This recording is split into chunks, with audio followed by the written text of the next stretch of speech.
Ok. Tov.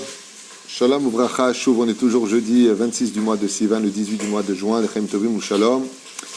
Bracha, Revacha, V'atzlacha pour Gaël. Shetrit Ayekara. Qu'Akadosh Baruch Hu lui ouvre les portes de la réussite. Elle et toute sa famille. Be'ezrat Hashem et tout ce qu'elle désire. Yeraton, Shakadosh Baruch Hu Balé.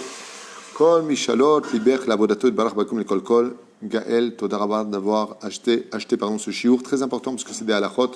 Et comme le dit la Gemara dans Masechet Brachot, après, eh bien, depuis que le temple a été détruit, l'étude la plus aimée de Dieu, c'est les études de halacha. Et on est dans les lois de Bishul.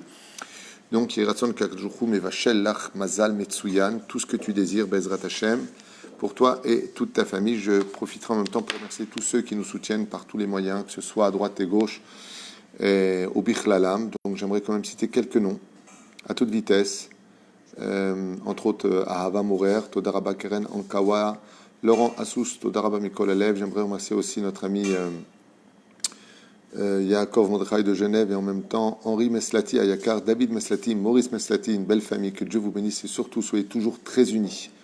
Soyez très très unis pour vos parents, c'est primordial, Bezrat Hashem, rempli d'amour, rempli de compassion. Dan Labi Ayakar, Noël Wayne Boik, je prononce bien Benjamin Zarouk, Léa Boukobza, Todaraba Mamash, Mikol Alev, Linda Magazinish, Todaraba d'être avec nous. On prie pour vous tous les Shabbats d'ailleurs, puisque vous aviez acheté la bracha de l'année. De Etan, Todaraba, Daniel Billard, Shem Evarech Otra, Daniel Billard Ayakar, Benjamin Ganem Ayakar, Kolam Israël, la liste est longue, donc on va s'arrêter là. Refoua Shlemach Lama Meira pour tous les malades d'Israël ou Bichlalam, Gabriel Ben Yael. Refoua Shlemach Lama Meira, Bezrat Hashem Bakum, Mikol Kol Ufren, Hashem Atov, Adegou Vachashuv, Asher Jami Ben Moshe, Moshe Ben Asher, j'en profite aussi pour le dire.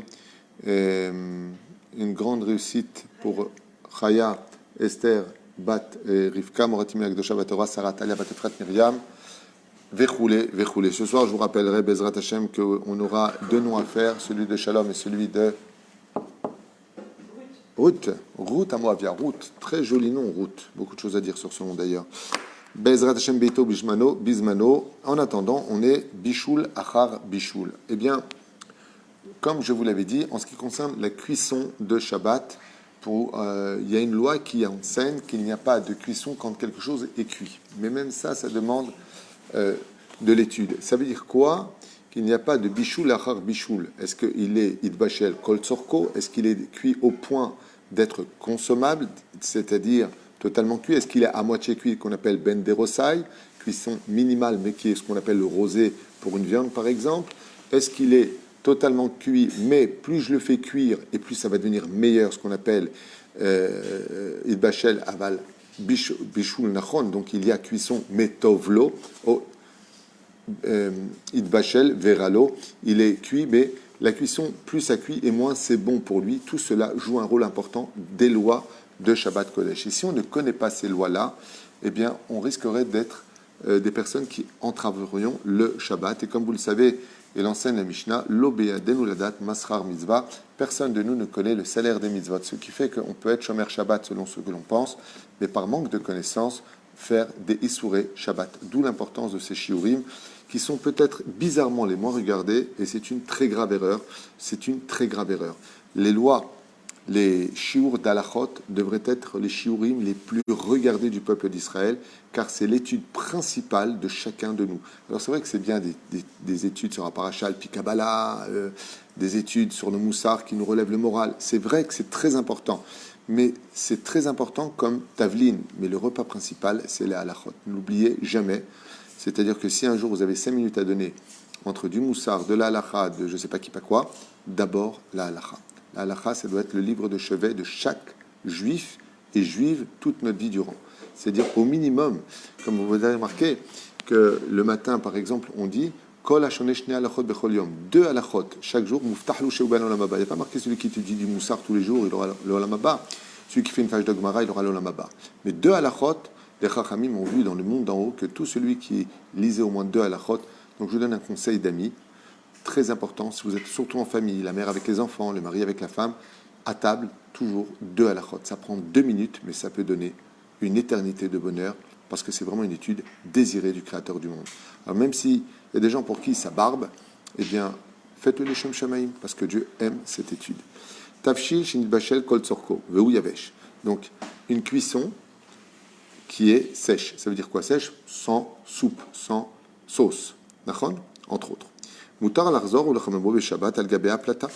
On a tout à fait, comme un poulet, le droit de le remettre avec une petite chirva comme ça d'huile, il n'y a pas de problème, ou un plat comme de la chiparmanché, ou toutes sortes de plats qui sont déjà cuits, bien entendu, mais sans trop de sauce, ou dont la majorité, si vous préférez, selon d'autres explications, serait yavesh et pas lach, c'est-à-dire solide et pas liquide.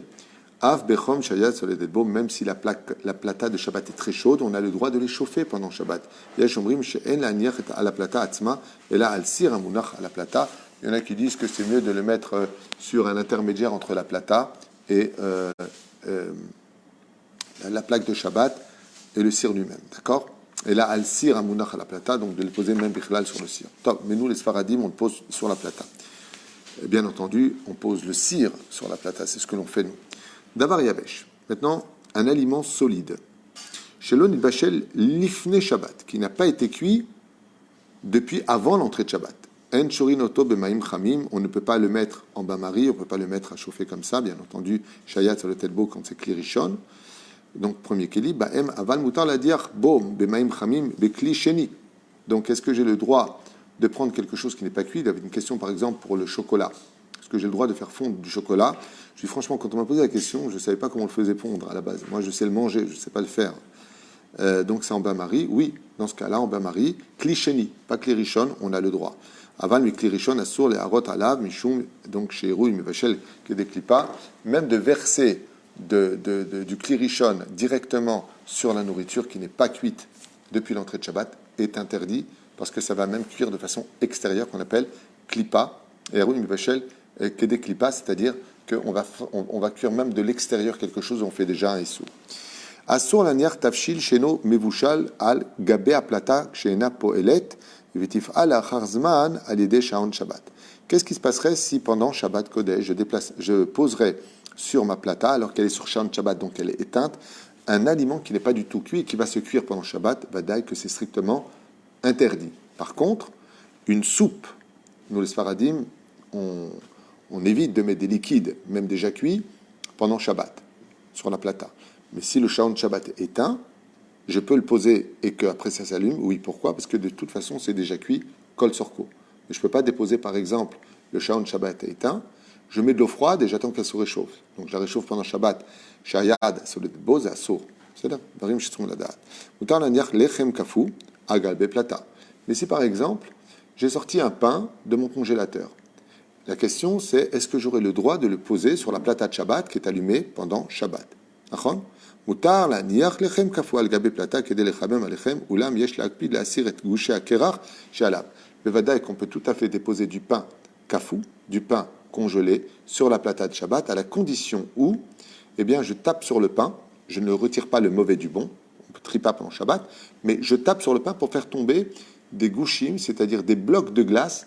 Car si chaz v'shalom, je dépose ce pain avec la glace sur la plata, je vais cuire l'eau qui est autour de ce pain, et donc automatiquement, je refais un issour bichoul pendant Shabbat. Donc, question, ai-je le droit de déposer du pain congelé sur la plata de Shabbat pour l'aider à se décongeler? Réponse, oui, mais faire attention qu'il n'y ait pas autour de ce pain-là, eh bien, des morceaux de glace.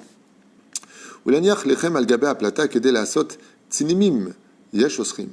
Ai-je le droit de prendre, par exemple, et ça c'est une grande marloquette, Rishonim et Acharonim, à savoir, est-ce que j'ai le droit de prendre mon pain, donc j'ai du pain pendant Shabbat, je vais couper maintenant 2 tranches. Si je les pose sur ma plata de Shabbat, et c'est très bon, des fois, moi par exemple, avec mon épouse, souvent j'aime manger le dessous du pain quand il est posé sur la plata de Shabbat, parce qu'il est comme des biscottes. D'accord? Ces nimim, ce sont des biscottes, donc il est grillé. Est-ce que j'ai le droit de faire griller mon pain sur la plata de Shabbat pendant Shabbat? Réponse du Shulchan Aruch. Ulaniach lechem al gabe plata kede laasot tzinimim yesh osrim. Il y a des poskim qui disent c'est strictement interdit de faire ça. Mais est-ce que c'est la halacha? Attendez. Yesh mitirim ve'amikilim yesh lam al milismor. Bekitzur el anyan, selon Maran Arav Yosef, on a le droit. On a le droit de poser son pain dans l'intention à ce que ce pain, mistamek ve tovlo lanu, oralo lui, est-ce que j'ai le droit, oui, de déposer mon pain sur la plata, dans l'intention que ça devient croustillant? Réponse, il y a une marloquette. Si tu peux éviter, c'est mieux. Si tu en as vraiment envie, tu n'as pas fait d'interdit, c'est ce qui compte pour nous, ne pas faire d'interdit. Shkide marak. Nous avons maintenant... Shkide marak, c'est des... vous savez ce qui est... Comment on dit en français? Dans la soupe. Oui, tu sais, les carrés jaunes comme ça, comme dans la soupe, ça gonfle. C'est israélien. C'est israélien, non? Il y en a aussi en France, je crois. Et ailleurs, Shkide marak, je ne sais pas comment on dit en français. Tavo itriot, comme par exemple... Les petites pâtes. oui, c'est ça, donc des petites pâtes à metouganot qui sont déjà cuits, mais metouganot qui vont gonfler. Nachon, beshemen, nimkarot kshen muchanot la'achila. Elles sont déjà vendues quelque part. Tu peux les manger, c'est pas bon, mais c'est déjà cuit pour être comme elles sont. Mutar la tête otam ou pas. Afilu bekli rishon im eno omed al gabe haesh. Alors la question c'est, est-ce que j'ai le droit, si j'enlève ma marmite de soupe pendant Shabbat, qui est bouillante, je l'enlève de la plata. Et maintenant, qu'est-ce que je veux faire? Je mets ces petits carrés dont le nom ne me vient pas en français, je ne sais pas comment on appelle ça. On appelle ça shkede marak en hébreu. Ou tout simplement, même, il parle ici de hitriot, de petites pâtes qui sont déjà pré-cuites. Oui. Est-ce que j'ai le droit de les mettre dans ma soupe bouillante, mais qui est retirée de la plata de Shabbat? Réponse, oui, c'est permis pendant Shabbat de mettre des shkede marak. Donc ceux qui connaissent, tant mieux. Ceux qui ne connaissent pas, c'est comme des... Non, mais c'est pas des croutons. C'est pas des croutons de pain. Non, pas de pain, non. Mais des... Je ne connais pas le tirgoum en français, je ne sais pas le traduire en français, mais tout le monde comprend de quoi je parle. Ou même des petites pâtes comme ça, des hitriotes, qui sont déjà pré-cuites. Si la marmite est sur la plata, je n'ai pas le droit de les mettre. Mais si j'ai retiré la marmite de la plata et que je veux les mettre dedans, ou bichlal, encore mieux, là, il n'y a aucun problème. Je prends de la louche et je le mets dans mon assiette. J'ai aucun problème de mettre des shkede marak et de pouvoir le faire. Tout comme, par exemple, comment ça s'appelle le truc mouchan, là manachama en hébreu. Oui, le manger qui est déjà prêt. Le manger qui est déjà prêt. En cliché, je peux tout à fait le mettre, puisque c'est déjà du pré-cuit. Je peux prendre donc de mon clirichon dans une casserole et le verser dans mon plat. J'ai baisé un baiser baya. Je peux tout à fait le faire. Est-ce qu'on aurait le droit de faire la même chose avec un œuf? C'est-à-dire dans une soupe, sortir la marmite de la plata et casser un œuf dedans. En cliché, pas en clirichon. Ça veut dire, si tu peux le faire dans ton plat à toi, ce serait mieux. Il y en a qui disent dans la marmite, on pourrait, puisqu'il est plus sur la plata, donc ça devient, il perd de sa densité.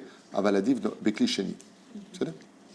Muta lishtov betza chama beklipata tachat berez maim karim aval lo yimalou kli maim veiten betza chama letocho. Donc muta lishtov, est-ce qu'on a le droit de rincer un œuf chaud, d'accord, beklipata, sous, donc en d'autres termes, l'œuf est bouillant. Je le sors de mon tagine, par exemple pendant Shabbat, et je le mets sous l'eau froide. Est-ce que j'ai le droit de refroidir cet œuf-là?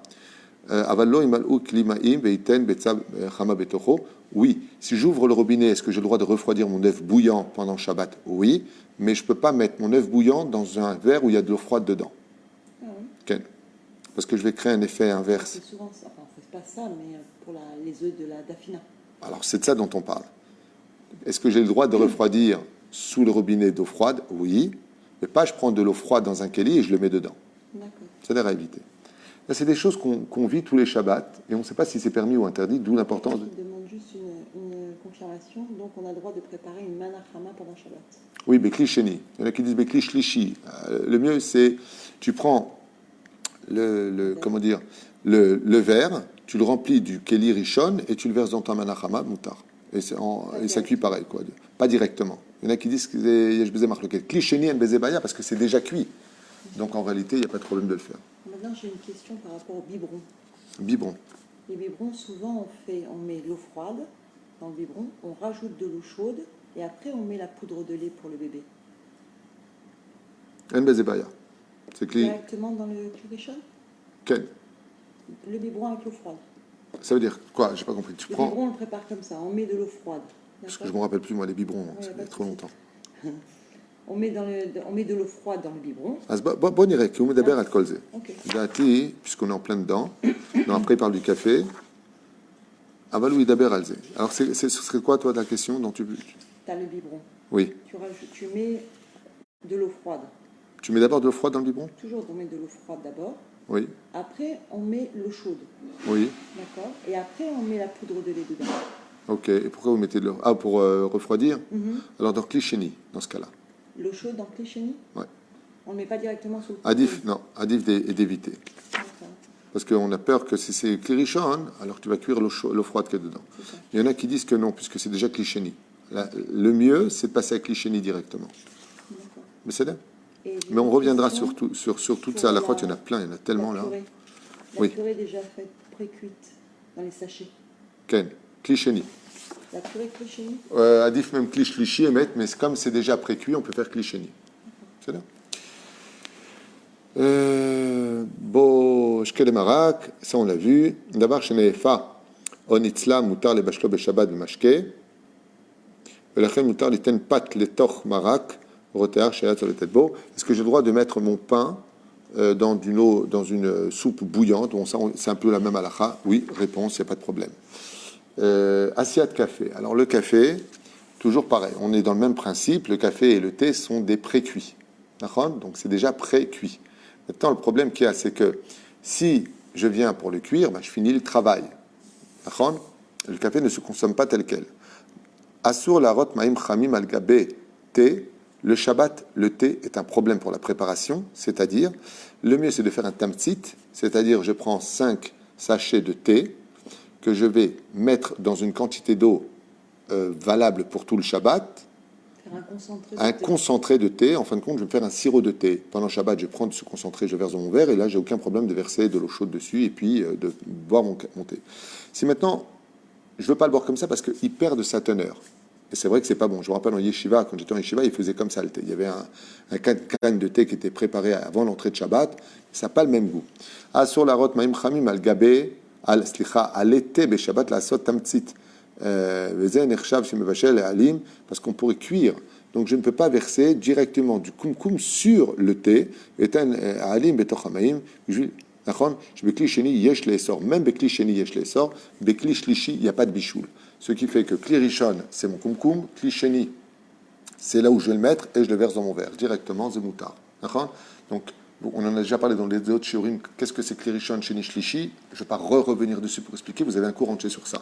Donc, kli shlishi, je peux tout à fait prendre mon thé et le faire pendant Shabbat. En d'autres termes, je prends mon verre. Le kumkum, c'est déjà un kli rishon. Kli rishon, c'est le kumkum lui-même. D'accord. Kli sheni, c'est le verre que je vais prendre avec, et ce verre-là, bouillant, je le mets dans mon thé, je le verse dans mon verre et je mets le thé dedans. Voilà. Là, il n'y a aucun problème. Pourquoi? Parce que pratiquement des choulés allemands, on peut dire, il n'y a pas de bichoul bekli shlishi. Ça veut dire que si j'ai envie de faire cuire quelque chose, il n'y a pas de cuisson en kli shlishi. Kli rishon, c'est le kumkum. Kli sheni, c'est la casserole que je vais prendre dans laquelle je vais verser l'eau. Et kli shlishi, c'est celui dans lequel je vais consommer. Dans ce cas-là, quoi que je fasse pendant Shabbat, il faut savoir une chose, une généralité. En bichoul bekli shlishi. Il n'y a pas de cuisson en kli shlishi. C'est une généralité. D'accord? À retenir. Donc là, il dit de faire un tamtzit, comme je vous dis, mais ça perd un petit peu de sa teneur.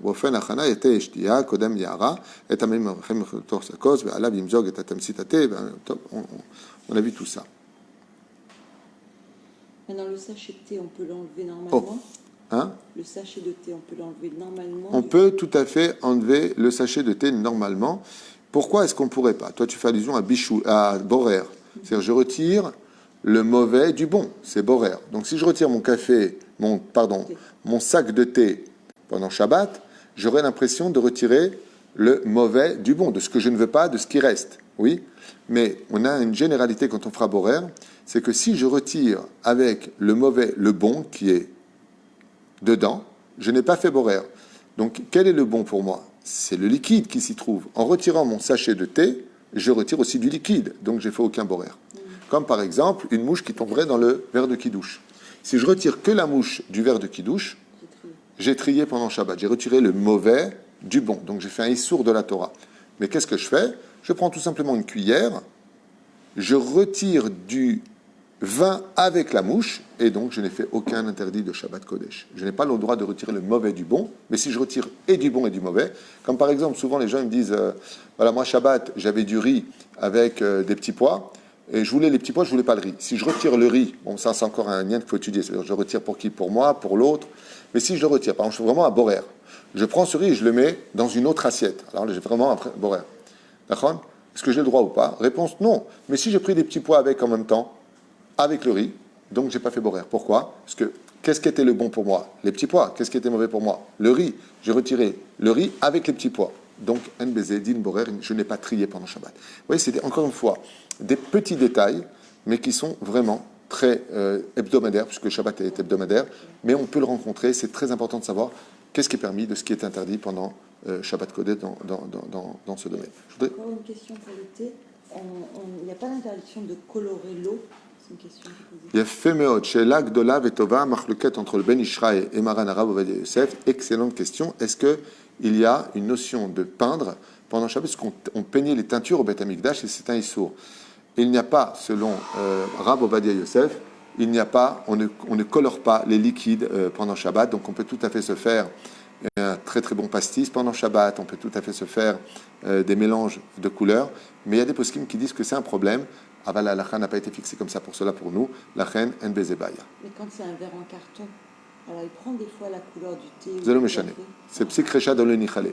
À partir du moment où, par exemple, j'aurai un verre en carton qui va prendre la couleur de je ne sais pas qui, pas quoi, c'est-à-dire moi, psychrecha dans le nichale, je ne suis pas intéressé par cela. Eni kavana lésé. Je n'ai pas d'intention avec ça. C'est moutard. Par contre, là où il faut faire attention, au niveau des couleurs, c'est d'éviter de prendre le Shabbat des serviettes blanches pour s'essuyer, par exemple, la bouche. Avec, par exemple, à manger des fraises cachères, je ne sais pas si ça existe, on va dire ça comme ça, mais c'est juste je reprends, on va plus simple, bravo, des betteraves, d'accord? Alors, j'ai ma bouche maintenant qui est pleine de rouge, d'accord? Et dans ce cas-là, évite de prendre des serviettes à couleur. Comment on fait? La halakha, elle dit, tu vas trincer d'abord la bouche avec de l'eau, et après, tu t'essuies avec ta serviette, Mishum, Tzovea, Beshabbat. Okay. Même si on a du vin qui se renverse sur la table, on ne peut pas mettre une serviette, ça va la colorer, que ce soit blanche, rouge. C'est mieux de prendre. Non, zélo méchané, encore une fois, parce que le but, c'est pas de colorer. Le but, c'est de nettoyer. Oui. Donc, si je prends des serviettes, mieux vaut éviter de prendre des serviettes blanches, c'est tout. Des gens de couleur, zélo méchané, le mézaïm. C'est là. Aval.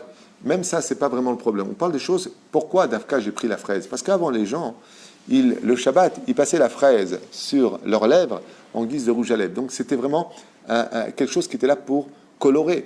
Tandis que les autres choses, comme le vin, on ne se colore pas avec. Ce n'est pas des éléments de coloriage. Tu comprends?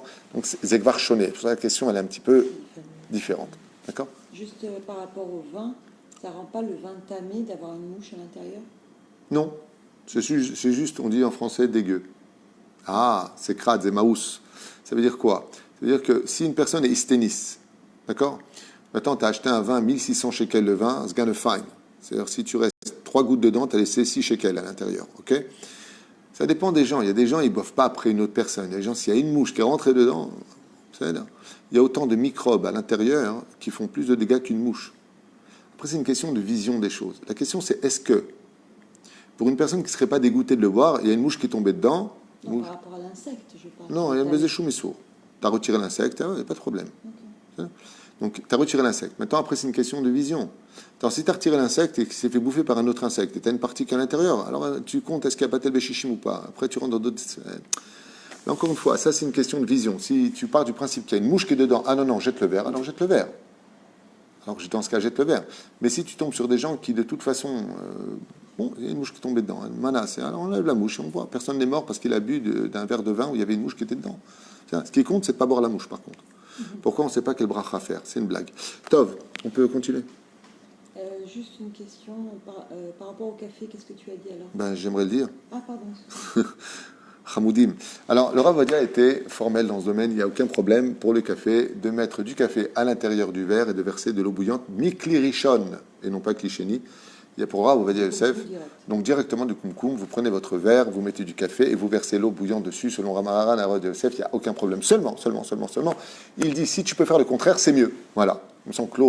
On clore avec cette situation. Ça veut dire quoi? D'abord, tu mets l'eau, après, tu mets ton café. En baiser shumbaya. Contrairement aux Ashkenazim qui mettent kli shlishi ou kli sheni, nous, on peut mettre kli rishon selon Maran Rav Ovadia Yosef. C'est-à-dire, juste encore une chose. Voilà. Moutar, ah ben c'était la lacha lamed, donc j'ai devancé, c'est de l'autre côté de la page. Moutar la rot maim rotri mikli rishon al café. Il dit noir sur blanc, il n'y a aucun problème de verser de l'eau bouillante. Mikli rishon, du kumkum directement dans le café. Pnei chez café kaloui, mais Erev Shabbat, il est déjà cuit complètement. Ve'en bishul achar klia, étant donné qu'il est déjà défait de son écorce. Il n'y a pas trop de la tête kodem à maim. Ben voilà, tout ce que je vous ai dit, bichlal, il le dit. Celui qui fait le contraire, t'avoir la bracha. La rot maim rotrim al café names oté. Et par contre, qu'est-ce qui se passerait pour le café Names, qu'on appelle le Nescafé pour Shabbat? Est-ce que c'est le même din, le Nescafé, que le café? Réponse de la halakha, je finirai avec ça pour aujourd'hui. La halakha, donc, avec le Rav Yosef, ou la rot maim rotrim al café Names, oté Names, que ce soit du thé Names, je ne savais pas que ça existait le thé Names, mais il dit que ça existe, ou le café Names, qu'on appelle le Nescafé, moutar, aussi pendant Shabbat, mikli rishon, de le faire pour celui qui veut. Qui a besoin de le faire. Encore une fois, le mieux, c'est de mettre l'eau chaude. Et pourquoi? Parce que quand tu mets l'eau chaude dans le verre c'est cliché. Donc, automatiquement, il y a un safek mahloket, il y a une mahloket de savoir est-ce qu'il est mévachel ou pas, torqué des clipas ou pas. D'accord? Mais comme il est du pré-cuit, si je mets d'abord de l'eau après mon café ou après mon Nescafé, il n'y a aucun problème alpi. Il y a juste un problème avec le café chafror turc. Non, il n'y a pas aucun problème. Parce que si tu le mets après, c'est pas possible. Pourquoi? Parce qu'il faut le mettre avant pour que le truc il tombe. Non, il suffit de tourner, après il tombe. Top, après c'est une question de goût. Salut. J'ai des questions. Est-ce qu'on a le droit, moutar l'iten soukar betorkos ou la rot alav maim chamim et klirishon? Oui. Donc c'est ce qu'on a le droit de mettre du sucre et de verser ensuite dessus sur le sucre pour qu'il devienne names, qu'il fonde de l'eau bouillante du klirishon. Réponse oui. Chasoukar gvar mevushal, car le sucre a déjà été cuit. Ven bishul achar bishul beyavesh, comme on l'a déjà dit, il n'y a pas. Et je marque bien la tête des soukar l'achar et yara. Il y en a qui font le contraire. D'abord ils mettent de l'eau bouillante, ensuite ils mettent le sucre. Celui qui le fait, avoir la beracha mutar l'iten melach afilu beklirishon. Shibero me'ala esh. Est-ce qu'on a le droit de mettre du sel dans quelque chose qui est déjà en train de cuire? Réponse oui. Sur la plata. Mutar l'iten melach afilu beklirishon shibero me'ala esh. Le mieux, c'est de l'enlever de la plata et de le faire, bien entendu. Pourquoi? Parce que c'est déjà cuit. Le mieux, c'est de retirer la marmite de la plata et de mettre le sel ensuite. Le vadaï, que c'est ce qu'il faut faire. Aval imodenu à la esh assour. Il y en a qui disent que si c'est sur le feu, mamash assour, va venatan veodenu à la esh mutar bedi avad. Et s'il a fait bedi avad, eh bien, ce sera permis. Ça veut dire a posteriori. Donc, est-ce qu'on a le droit de mettre du sel, descendre la marmite de la plata, mettre le sel dans la marmite? Enigma Rassipour. On a le droit de remuer et après de remettre la guise Bessabat Ken, pas dans l'intention de faire cuire, juste pour que le mets. Ça se mélange, oui. Mais c'est mieux de le faire comme ça, pas avec une. C'est là. Moutar limzog khalav kar les torkos café. Est-ce qu'on a le droit de verser dans un café bouillant, dans notre verre, du lait? Réponse tout à fait. Il n'y a aucun problème pendant Shabbat de le faire. Mais c'est bouillant. Il y a, tu as la fumée comme ça qui sort. Tu as ton verre de café. Tu as fait un Nescafé et tu veux verser du lait. Maintenant, le verre, il est bouillant, tu n'arrives même pas à le tenir. C'est là? D'accord? Moutar. Shekli, Sheni, Eno Bevachel, car c'est déjà Klisheni et ça ne cuit pas pour les Sfaradim. Donc, tu peux verser du lait dans ton verre dans lequel tu vas boire pendant Shabbat. Du lait froid dans un. J'arrive pas avec les noms en français. Nescafé, je crois, ça se dit. C'est ça, ok. Maintenant, si je veux faire un Nescafé al-Khalab, c'est-à-dire le lait froid, mettre de l'eau chaude et après le café, je peux? Ok, Klisheni. Lait froid. Klisheni. Klisheni. Moutar liten bakbouk shel tinok, ton biberon il est là. Moutar liten bakbouk shel tinok, amechil chalav shel tinok, les klisheni. Donc, comme je te l'ai dit, klisheni, parishon. Im maim chamim kedel el chamemo, achlo ichase kulo bemaim. Juste ne pas le couvrir jusqu'en haut d'eau. Tout simplement, moutar. Ah, donc on ne prend pas un verre. Avec le biberon. Klisheni. En klisheni. Donc, tu prends le deuxième keli. C'est là. Vezeye moutar en beze shumbaya. Donc on peut tout à fait chauffer ses biberons pendant Shabbat.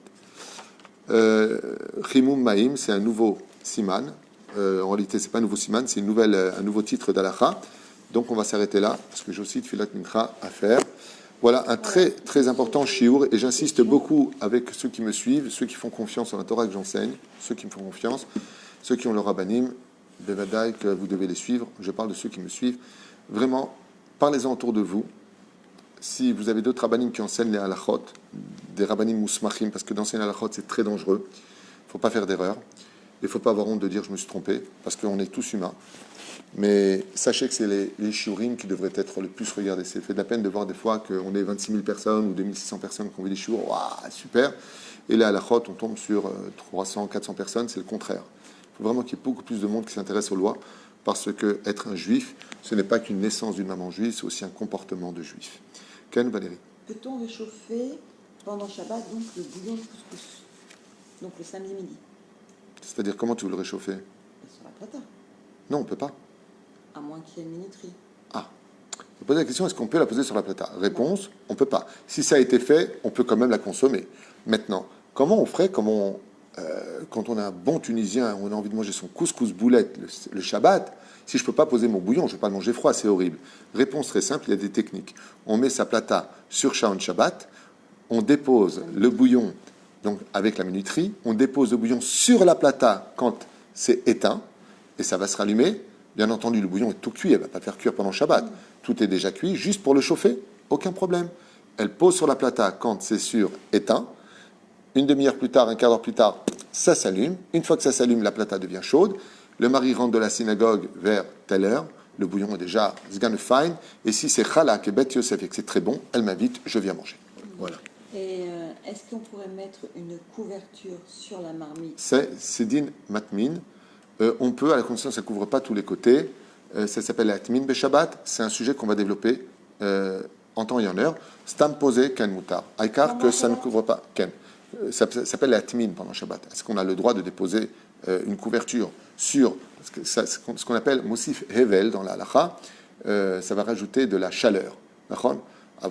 C'est déjà cuit. C'est déjà. Tu comprends ce que je veux te dire? Maintenant, qu'est-ce qu'on appelle les atmin? La définition de l'atmin, c'est que ça entoure tout. Le système, je dépose dessus, comme faisaient nos grands-mères, minadine, c'est moutar. Pendant Shabbat, pas avant Shabbat. Je parle de pendant Shabbat. D'accord.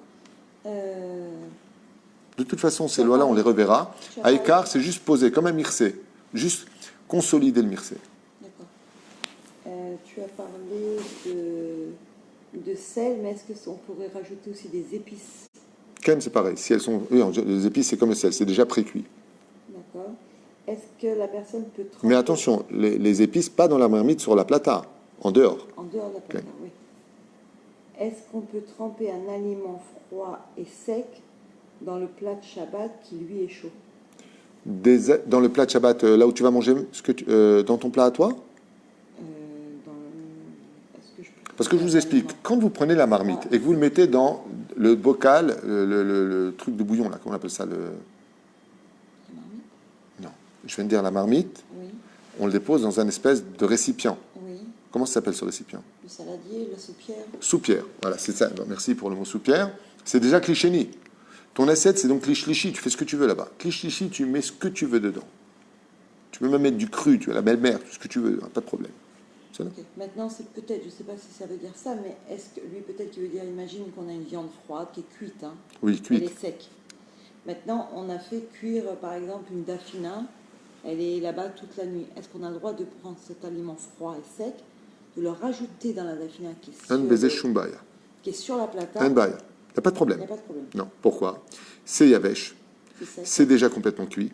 Ce qui est sur la plata est moutar minadine. Qu'est-ce qu'il veut? Il veut donner du goût. Il veut le faire cuire.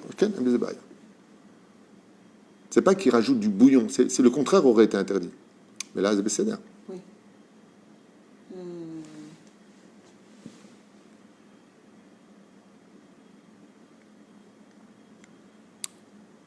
Ok. Et la pkaïla, c'est pareil que la...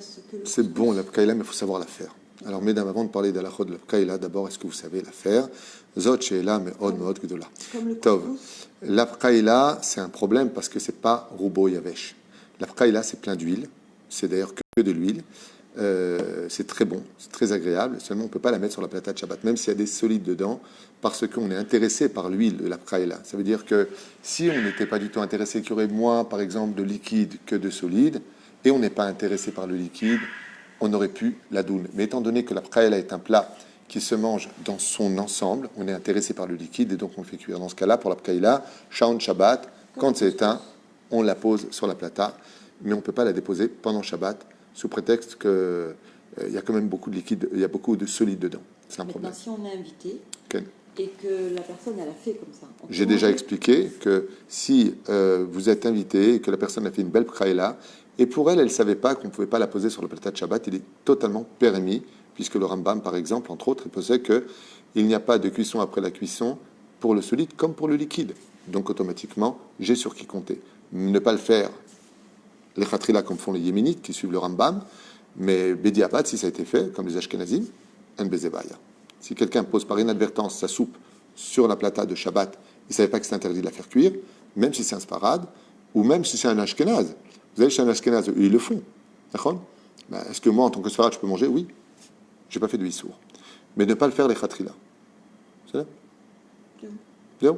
Koltouv, Gaël, Chétrit, Todaraba pour avoir acheté. Gaël, c'est ce que j'ai dit? Chétrit. Merci d'avoir acheté ce chiour qui t'apporte beaucoup de réussite. C'est un chiour d'Alachot, Bezrat Hashem. Beaucoup d'Atzlachat, tout ce que tu désires. Et merci pour votre soutien, autant que vous êtes. À des degrés différents, vous nous soutenez. On a vraiment besoin. On a rentré encore plusieurs abrechim. On aide beaucoup de familles encore hier. On a aidé Baruch Hashem des familles dans une situation très, très, très, très difficile. Et votre argent est dispatché, mamach, dans un monde de Torah, de mitzvot, et à 100%. Que Dieu vous bénisse. Toda Rabba.